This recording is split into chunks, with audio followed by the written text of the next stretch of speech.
I think, can we rock and roll, Julie? Let's rock and roll. Awesome. Okay, great. Hi, everybody. I'm on, because this is a 45-minute session and I am not known to be succinct, we are gonna get moving, friends. I want to welcome you to Career Fundamentals, Tools for Career Clarification. My name is Brigette Marty, and I am one of the coaches that serves our working professionals population here in the Graduate Business Career Center. Joining me today is Coach Will O'Brien, also known as Eagle Eyes O'Brien. He will be putting all the things I forget into the chat. And so he has had a really busy week of doing a lot of presentations. I think he's just in Zoom all the time. So I'm very appreciative of him. I'm also super appreciative to have Julie Bartels on, who is manages our operations here in the Career Center, and she is our producer behind the scenes. She will also include all of the things that I forget. I also want to invite you to have your cameras on. I know this is lunchtime for many of you. We like watching you eat. That's really cool. So we're good with that. It's just nice to present to faces. Please leverage the chat. Raise hand if you're interested. I will stay on afterwards. If you have a question that's more specific to you, happily we can do that. Also, you can just post questions to Will or Julie because they'll likely be able to answer better than I will. We are having this recorded, and I did email out the deck to all participants in advance. And then I will resend that again afterwards with the recording in the next few days. But there is, you will see there's a lot of content in this toolkit for you today. And so I know for some folks being able to pass it, to be able to like look at it and or write on it, whatever works. I'd also just encourage you to have a sheet of paper, open document, something that you can jot ideas down, your random thought parking lot as we go through. So always love a warm-up question. We believe no gathering starts till everyone hears their voice. So those of us that are in Minnesota did see some snowflakes, but I'm still holding on to my warm-up question for today. As we head into warmer months, what is one of your favorite flavors of ice cream or like frozen treats? And I'd love to see some of those answers in the chat. Would be really helpful. Looking for, oh, Buster Bars. I didn't know that about you, Will. All right. Well, we've been talking about Dairy Queen a lot lately, and We were talking I am a about- big fan of their fudge, so Buster Bars is a nice Oh, there you go. option. Oh, blackberry white chocolate, Paula, of course. Oh yeah, cookie dough. I think cookie dough became the #1 ice cream flavor. It finally surpassed vanilla a couple years ago. Coffee, Rahi, that is a controversial opinion. So that coffee flavor. Oh yeah, lemon.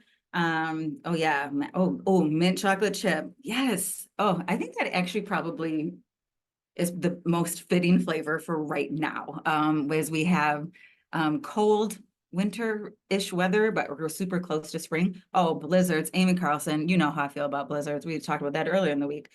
Pistachio, love that coconut, great flavors. My guess is that none of you, or that anyone who's answered this has tried more than one flavor. So, for example, if Amy has had more flavors of blizzards than Oreo Butterfinger, which I think she also made that one up because that's not like a standard menu item. And what we know is that we have to try stuff out to see if we like it. And that's just a theme of our whole session today, is a bias towards action, trying different flavors, understanding the elements that we like, the flavors that are central, like chocolate, and then more chocolate for me, and trying things out to see like, does that fit or not? So I want to thank you for participating, and I hope everybody gets a little bit of ice cream here soon. I'm also going to ask you, while we have the chat warmed up, what is one of the main pain points that you are experiencing now in your career clarification journey? So what is one of the, maybe it's with motivation for coming to this session today. What is it like? Oof, this is the part that's weighing heavily on you. And let's see some answers in the chat. I'm going to guess we're going to have some similar answers.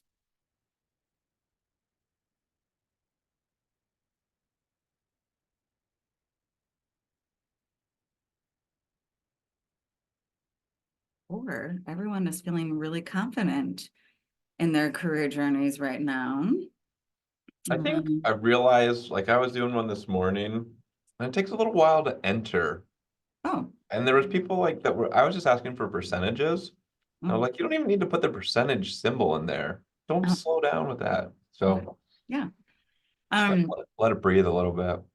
so thank you, Theo, for analyzing trade-offs. Yeah, thinking, like, what am I saying? Every yes is a no. When we say yes to one thing, we're saying no to something else. Confidence in pivoting. Am I going to be a competitive candidate when I move to this next role? How do I close skill gaps? Not necessarily knowing what's behind. I love that, Paula, what's behind the next door. There is just an element of risk always with this. And then with that comes a fear of messing up or failure. And then, kind of changing functions. So I appreciate folks sharing.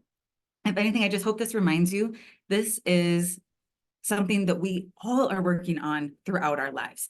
And often as career coaches, we are trying to normalize this experience, that life is not it's not this straight journey. It's not this ladder. Our careers are kind of all over the place. And that makes for a better story. I would much rather have a story with a little bit of excitement and challenge. But what we want to help you do, Coach Will and the other coaches on our team and our business development team here in the Career Center, we want to make sure that when you're looking at the squiggly wigglies on the screen on this graphic, if your mind is feeling like that about your career, what we are hoping to do through this session is help you build some frameworks, some steps, some processes to help you move through. Because when our brain looks like that static is really struggling. So it makes us struggle. So hopefully by the end of this session, you will have a high level understanding of healthy career mindset, what is a career development process, tools you can use to identify the core career elements that you're looking for, because what will always follow you through are knowing the elements of roles. We want to have a clear understanding of what is the element of work, the elements of work culture, where you can use your strengths and skills that you can rely on. Job titles, we can't. But if we can read a job description and we can look for those elements, that's going to be a lot more useful. And then we have some information about common business school career paths. One of the most common questions we get asked is, what are the job titles I should be searching for?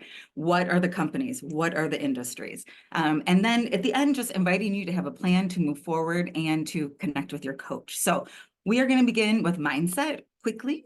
So this is one of my favorite quotes. Education is not the filling of a pail, but the lighting of a fire. Anyone who's coached with me knows I often say education is meant to expand your options, not contract them. We want you to see what you can be in multiple ways. And remembering, as you evolve in your career, just as you grow in life, things just don't fit anymore. The career that was right for you in your 20s might not be in your 30s. What was right for you last year might not be what's right for you next year. That is inevitable. That has changed. And our work world has changed so much since like our grandparents' work worlds. So recognizing this is natural, but also that mindset of, when I'm feeling stuck, when I'm feeling a little anxious, lean into curiosity, which we were saying that before Ted Lasso was, having a bias towards action. So if we think of thinking, feeling, and doing, we can often get caught in thinking and feels. I get caught in my feelings, but we don't do. So moving towards the doing, actually doing something, and that's where your coaches can strategize with you and help be your accountability. And then leaning into your own personal support network. You are the steward of your career, but you don't have to do it alone. Build your personal network of advisors, your personal board, your folks that are your good influencers, your coaches, our career office, friends.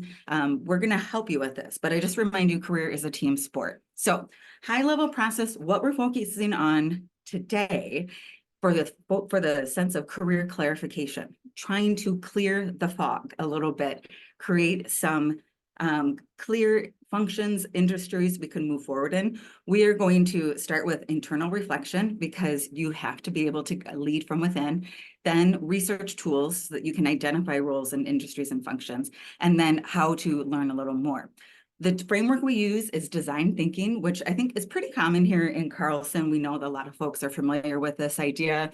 It's design thinking, or human-centered design, is a framework that is leveraged to tackle gnarly problems, tackling problems where there is not one specific answer, where there are lots of answers. And that's what I want to remind you.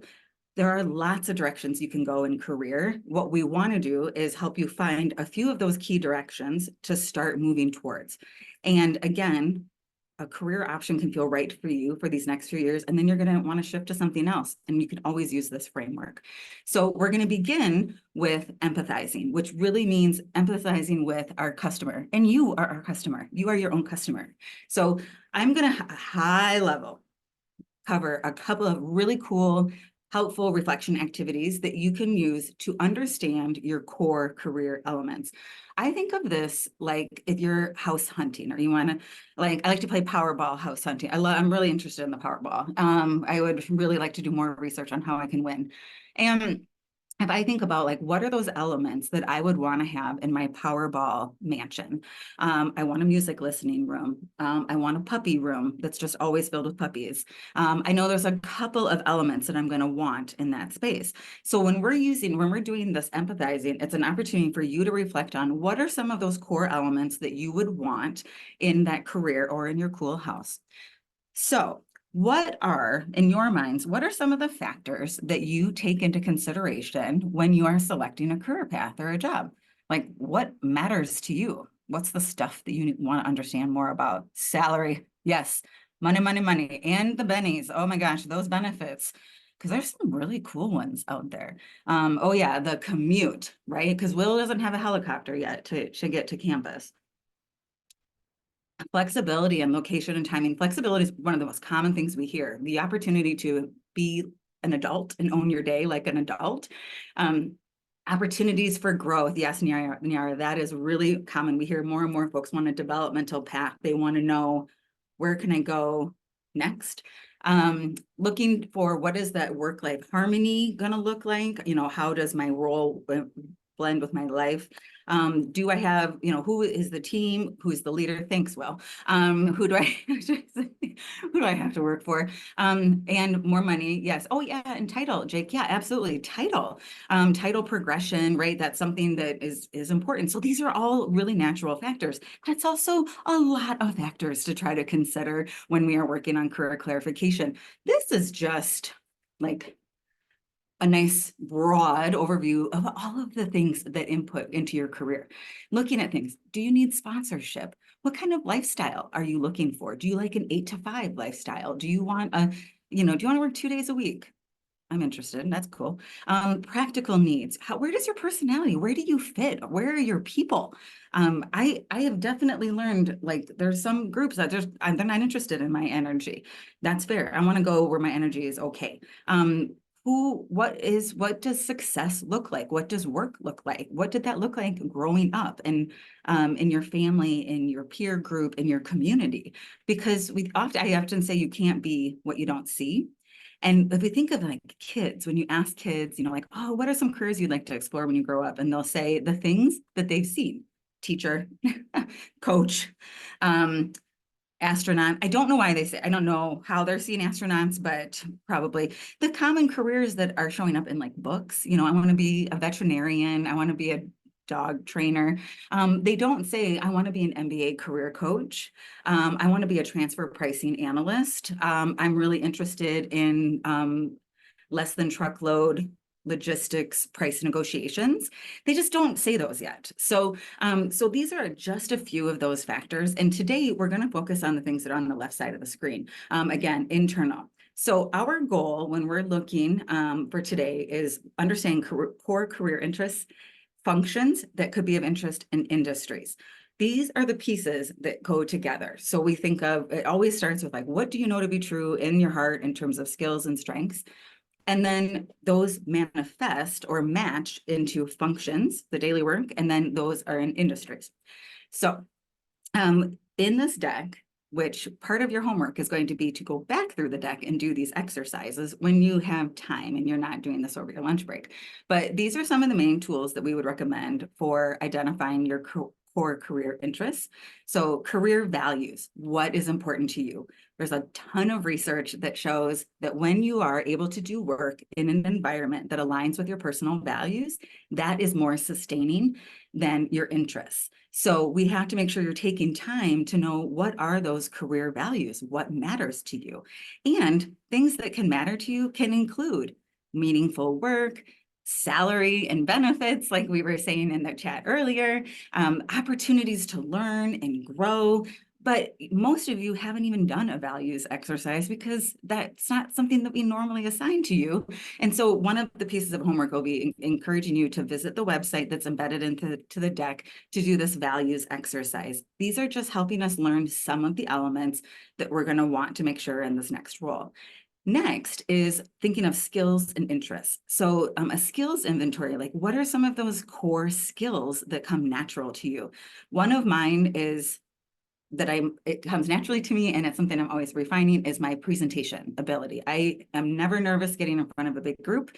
I will happily stand up as long as I sort of know what I'm talking about, or there's not like, yeah, so I can do that.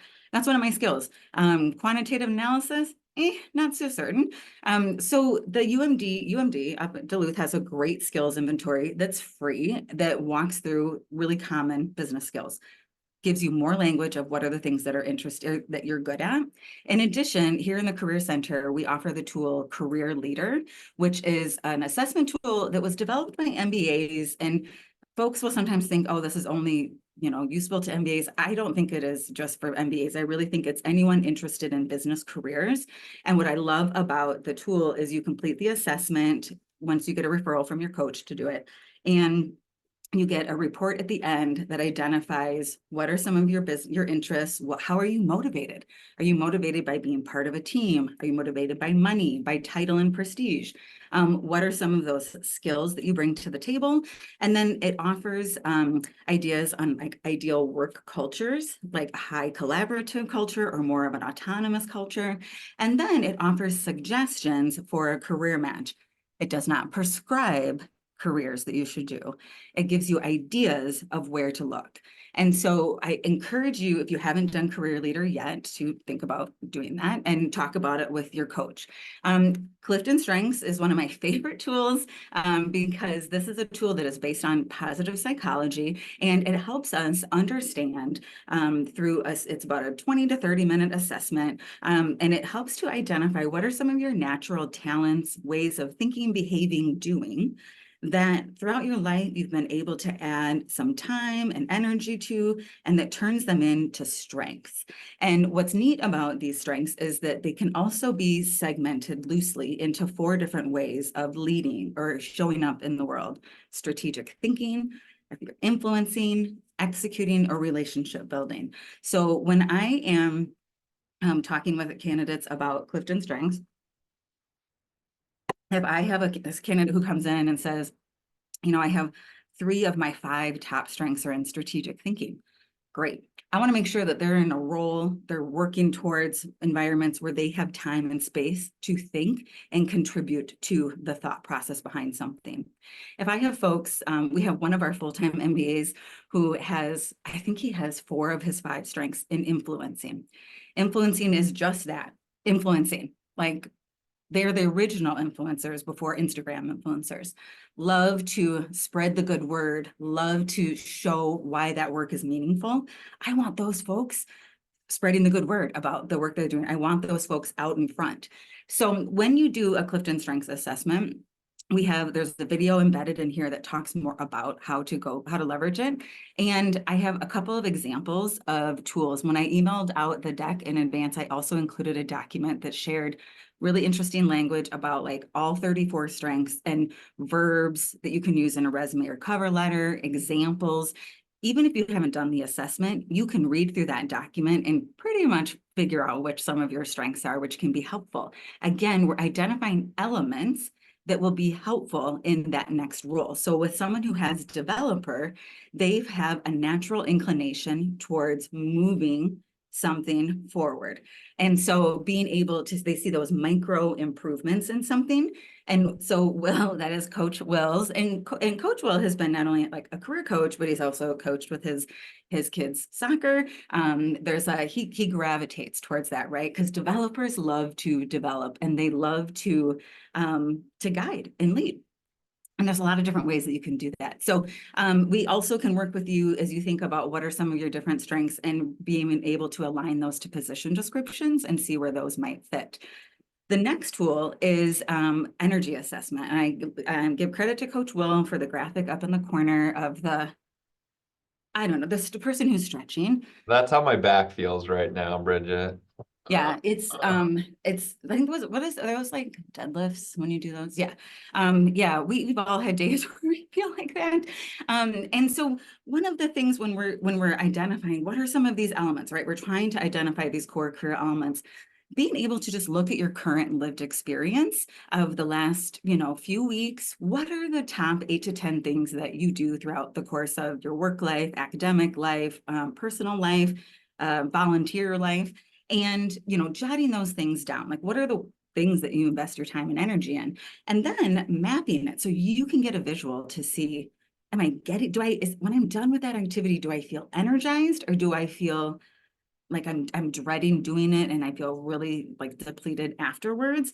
Or is it kind of a mix of both, maybe depending on situation? This is an example of like a career energy map. And so looking at those up arrows, we want to be making sure that the actions, skills, and strengths that are in parts of those up arrows are what we're looking for in your next role.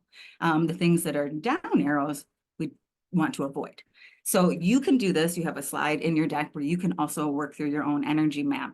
And then we ask you to synthesize it, reflect on this, because we know career clarification isn't something that happens with one assessment, one tool.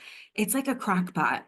You start doing some of these activities, you have some conversations with your coach, your classmates, family members, and you start to process these and think about, what are the skills I love to use? When do I feel at my best? What's been my favorite job I've ever had? What's an ideal work day for me? When am I really at my my peak? What are the priorities in my life right now that I really am focused on?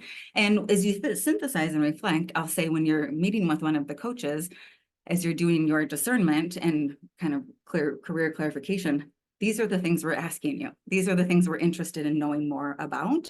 And so again, hard to answer them on the spot, but really great to crock pot them and let them simmer as you think about them.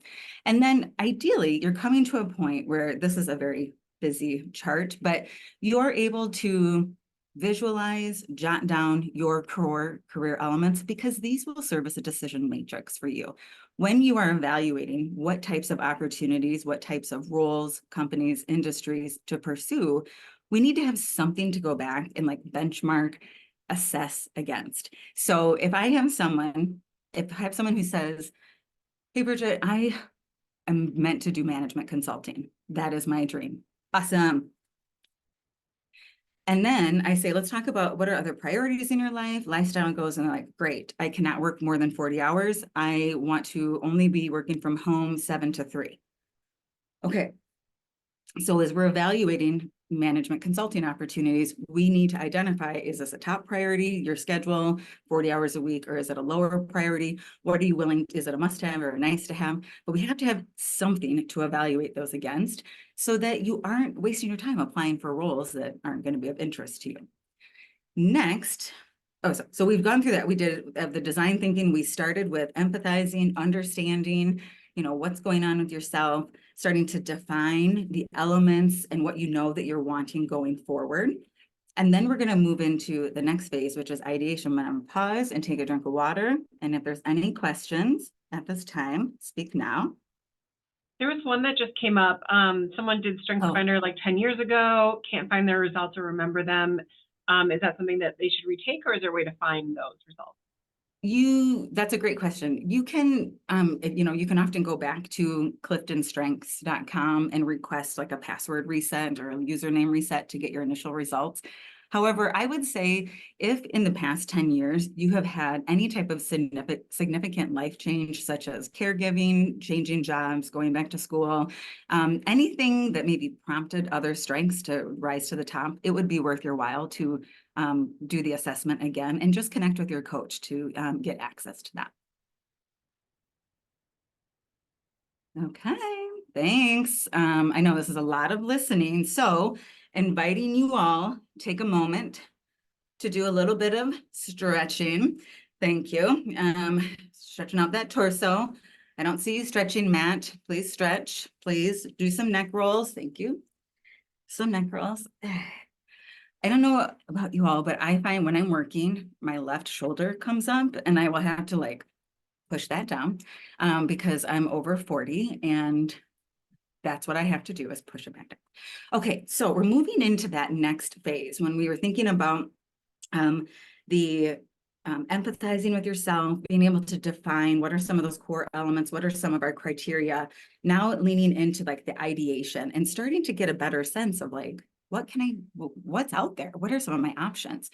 So this is where there's a lot of text on these slides that will not pertain to everybody. So I am going to scooch through these a little bit faster as this is going to highlight some types of roles and industries, but more importantly, the research tools that you can use to learn more about those. So if we go back to our initial slide that was around, like first we're kind of finding ways to understand those core career elements and interests.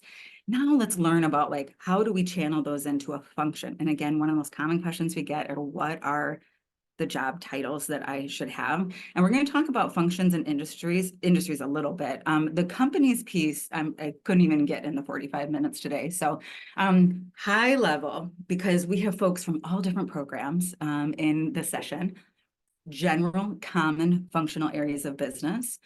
We have like the management strategy, corporate development, operations, the nuts and bolts, marketing, sales, insights, the money people, HR.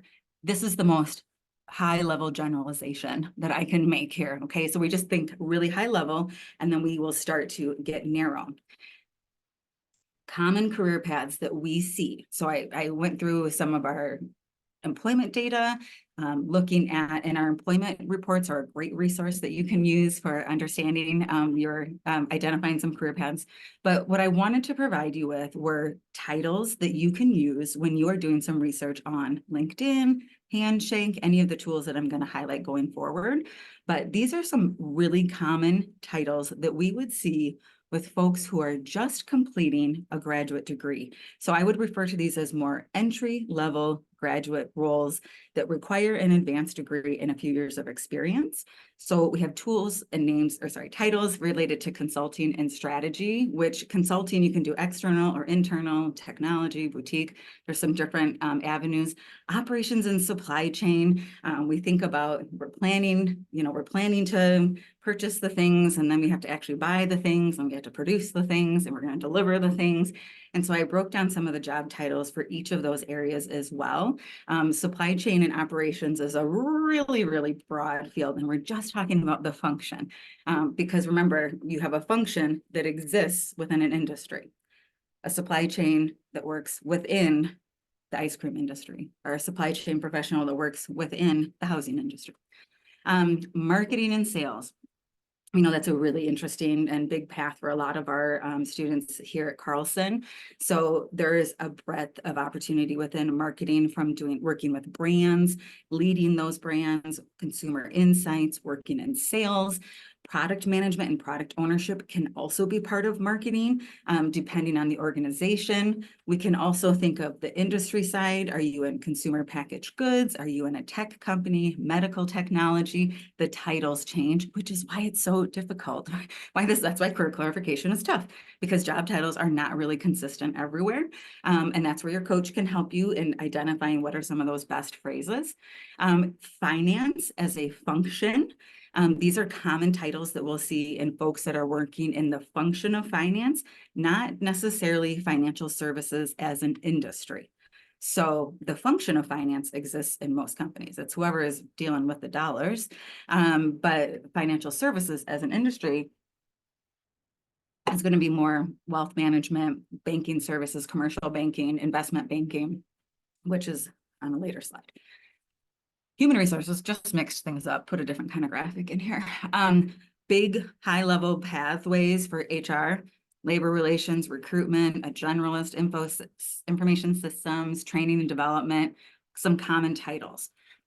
Finally, I put in around development programs, common path that is a little wiggly ambiguous. Our development programs are an option for folks who have recently graduated, typically, where you are brought in to be part of a cohort to rotate through multiple functions over the course of 1 to 3 years. You might actually move companies as well. Your functions might all be within one of these categories below. So maybe operations and supply chain, you're going to do procurement, you're going to do continuous process improvement, and you're going to do general management. Or you're going to do a rotation in finance, a rotation in marketing, and a rotation in supply chain. It just depends. This is so popular with our students because people want to access these opportunities to help with career clarification, because it's an opportunity to try and test something out. So this is something that we are always happy to chat more with you. So as you go back through this deck, which is going to be part of your homework, my question to you would be, what are 3 to 5 roles or functions that you could explore? So what are some of those that caught your eye that you were like, oh yeah, you know what, on that marketing slide, I hadn't thought about consumer insights. That could be an interesting way to leverage my analytical skills. So we just want you to think, what are a couple of ideas? Then industries. There are over 60 different industries, I think according to LinkedIn, but I am not the LinkedIn expert. That is Eagle Eyes O'Brien. So I distilled them down to, oh, this is a 60. I got it down to, I think 6, or no, actually more than that. I think 100. I don't know how many. I don't know. These are, what I'll say is, this is what the activity I do with students is I say, identify 10 that are interesting to you. Industries are the neighborhood. So if we go back to that metaphor, which I love metaphors, about building a house. I'm building my house. I know the core elements I want. I want a swimming pool. I want a puppy room, and I want a racetrack at my house. The industry is going to be the neighborhood that house is in, or the area, right? So thinking about what would be like 10 different industries. One of the most common things we hear, I'm not really passionate about one industry. I don't really care. I just want to work at a company that has a good culture. And that's okay. I get that. For the sake of this presentation, though, we are talking about career clarification and identifying a few pieces of insight you can use to help you move forward. So saying, okay, I'm going to look at the insurance industry because that's kind of interesting to me, just to give yourself some accountability to look at something.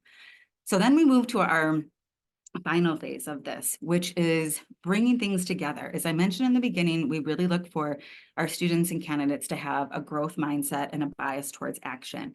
There is no one assessment, no one tool that is going to help, that is going to say this is exactly what you should do. If, let's say, back to the house analogy, throw away the Powerball house. I'm going to buy a house. I'm using an app on my phone. I'm looking at house listings.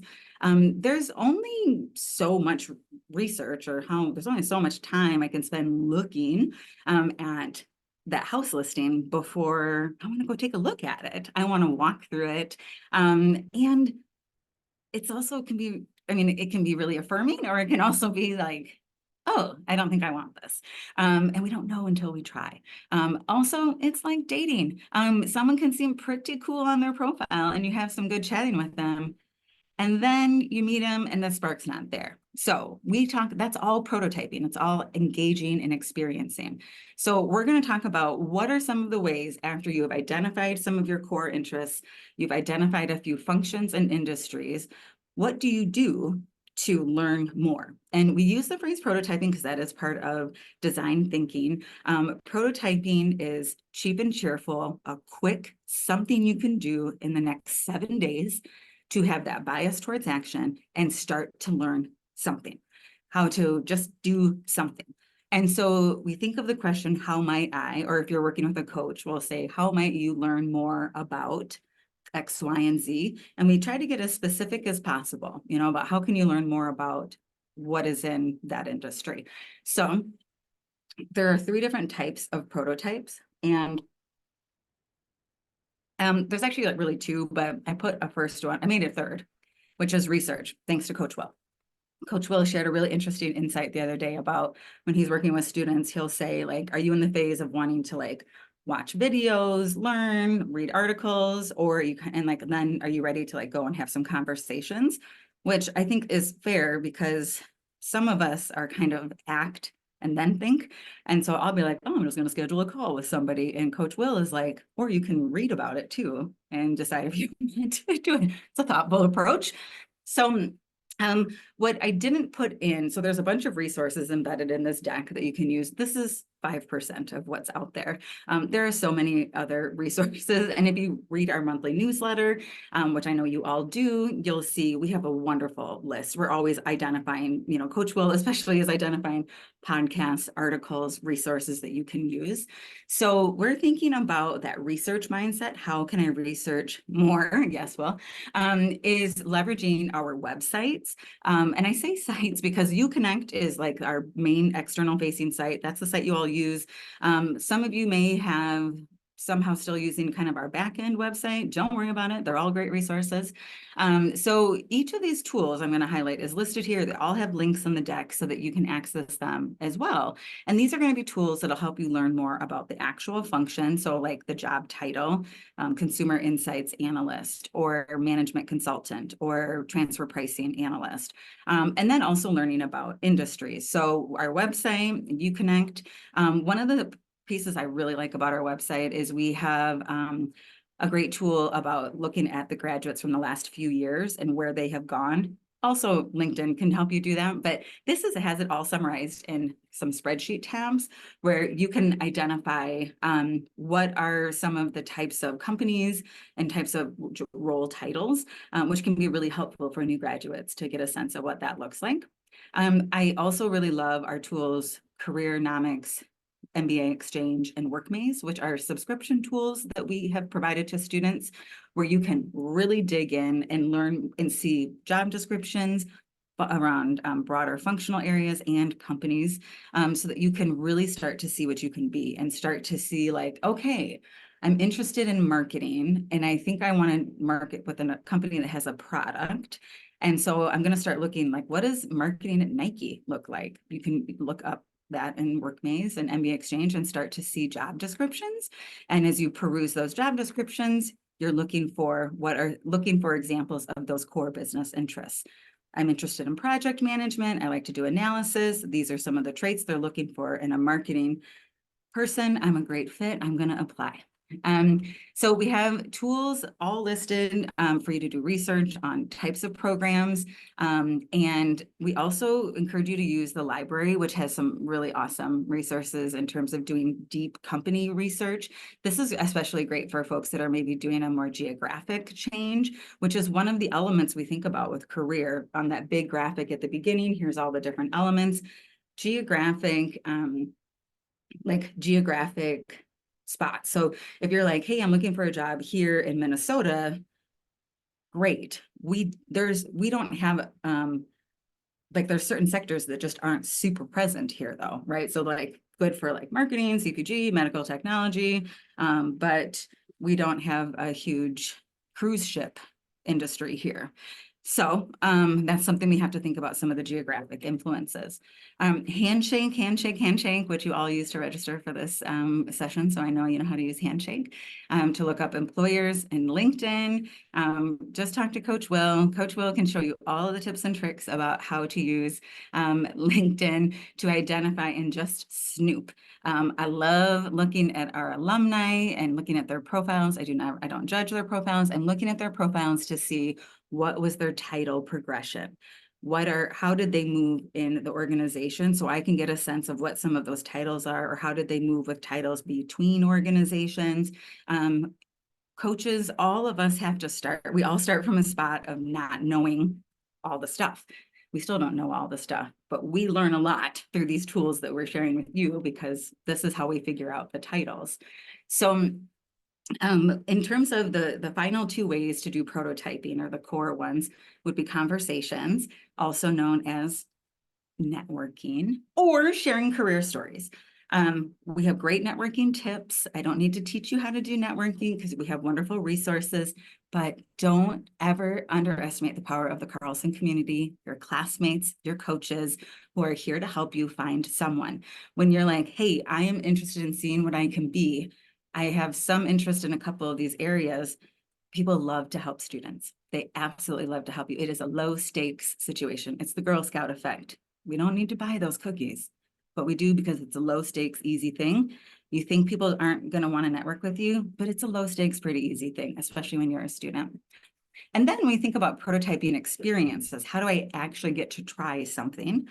That's where we think of your classes and all of the experiential learning that you have access to at Carlson, but your clubs, independent studies, micro internships, which are short-term internships through Maroon and Gold Network, job shadowing, trying something out. I chatted with somebody last week who said, I want to be a career coach, but they didn't want to leave their day job that paid a lot. And so I said, then start some coaching, do some coaching on the side, like offer it up to, and he's like, yeah, I can offer it to a couple of, like, he's like, I have 2 people that I think could, and I just do it for free and just kind of try something out. And I was like, yeah, do no harm, but get out there and like, just try it and see if you like it. Some of you who have heard me speak at orientation, I've shared this story that I grew up, I'm a first-gen college student. I grew up in a small rural area when I was 16 and I got my first like job, like grown-up job. I was really excited to go work in the bank because I was like, I want to do business. And they offered a job to a high schooler each year. And I was super excited. And then the job ended up being item processing. So this is back in the day when people did, because it was back in the 1900s, when people used like checks. And so I would sit at a machine and just 10 key enter checks by myself in a room with a radio and no people. And I was like, oh, fudge nuts. This is not my jam. So I ended up leaving that role and I ended up finding a different job that was in retail and customer facing that was a much better aligned to my strengths, which was great. That was how I got a chance to experience and try something. I was young. I wasn't paying mortgages or feeding the dog or anything. However, as I look back, I realized what I actually could have done was say, can I be a teller instead? Can I just be the person who's actually serving the customers? Because that's what I essentially went and did someplace else. So within your current organizations, if many of you are working professionals and you're like, I don't have time to do an internship or a case comp, you might have an opportunity to do something in your current job and get on a stretch project or something like that to try to like remodel your process. So as I mentioned, at the end of the session, after we've gone through hours and days of content and giving you a kind of a big toolkit here, we want to have an accountability plan to help you move forward. So with that in mind, we do not focus on the whole staircase. We think about the next step. And you came to the session today because, well, hopefully you didn't come because you thought I would be like a psychic and could tell you exactly what your next job can be. Though I do like to play that game sometimes.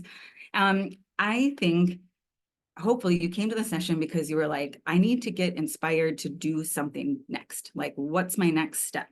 And so thinking about, as we've gone through this session today, we were talking about opportunities to explore your core career interests. Maybe that's an area you want to focus on, going back through those first like 20 slides and selecting some of those assessments or connecting with your coach to get a referral to do those, because they do cost money, not for you, but for us. So you're saying, hey, I want to do that. And then I want to follow up with my coach afterwards and kind of process my results. Yes, we love that. Or maybe you decide to pick that functions area and you're like, I want to go back through these slides and I want to start to snoop more on some of these job titles and pop those into LinkedIn or pop those into Careernomics or MBA Exchange. I want to start to see like, what do some of these jobs look like? Or you're like, I want that industry list. I think I have been super focused on like medical technology, but what about maybe more healthcare provider or other like really cool technologies that I could learn more about? So all I ask is that you select one of these areas. It feels good to follow through. So select one area, work through those slides again, and then connect with your coach in an appointment. In the next 2 weeks, ideally, like keep yourself moving forward. When you build some momentum, you're unstoppable. And we know the hardest thing to do is to start. And so it's like with resumes and cover letters, when you know you have to do it, once you have a resume in good shape, it's amazing how many jobs you apply to. That is my time. I am literally at the exact 45 minutes. I did say that I will stay on and answer any questions. I also know many of you are probably like, I don't want to hear this person talk anymore because all she's done is talk at me and my brain is full. But again, my hope is that you have identified one area to move forward on. And you're gonna schedule an appointment, myself, Coach Will, Stephen, Kelly, Aaron, so that we can serve as your accountability buddy to help you move forward in this process, because it always takes time, but you never have to do it alone. So I'll stay on. If anyone has questions.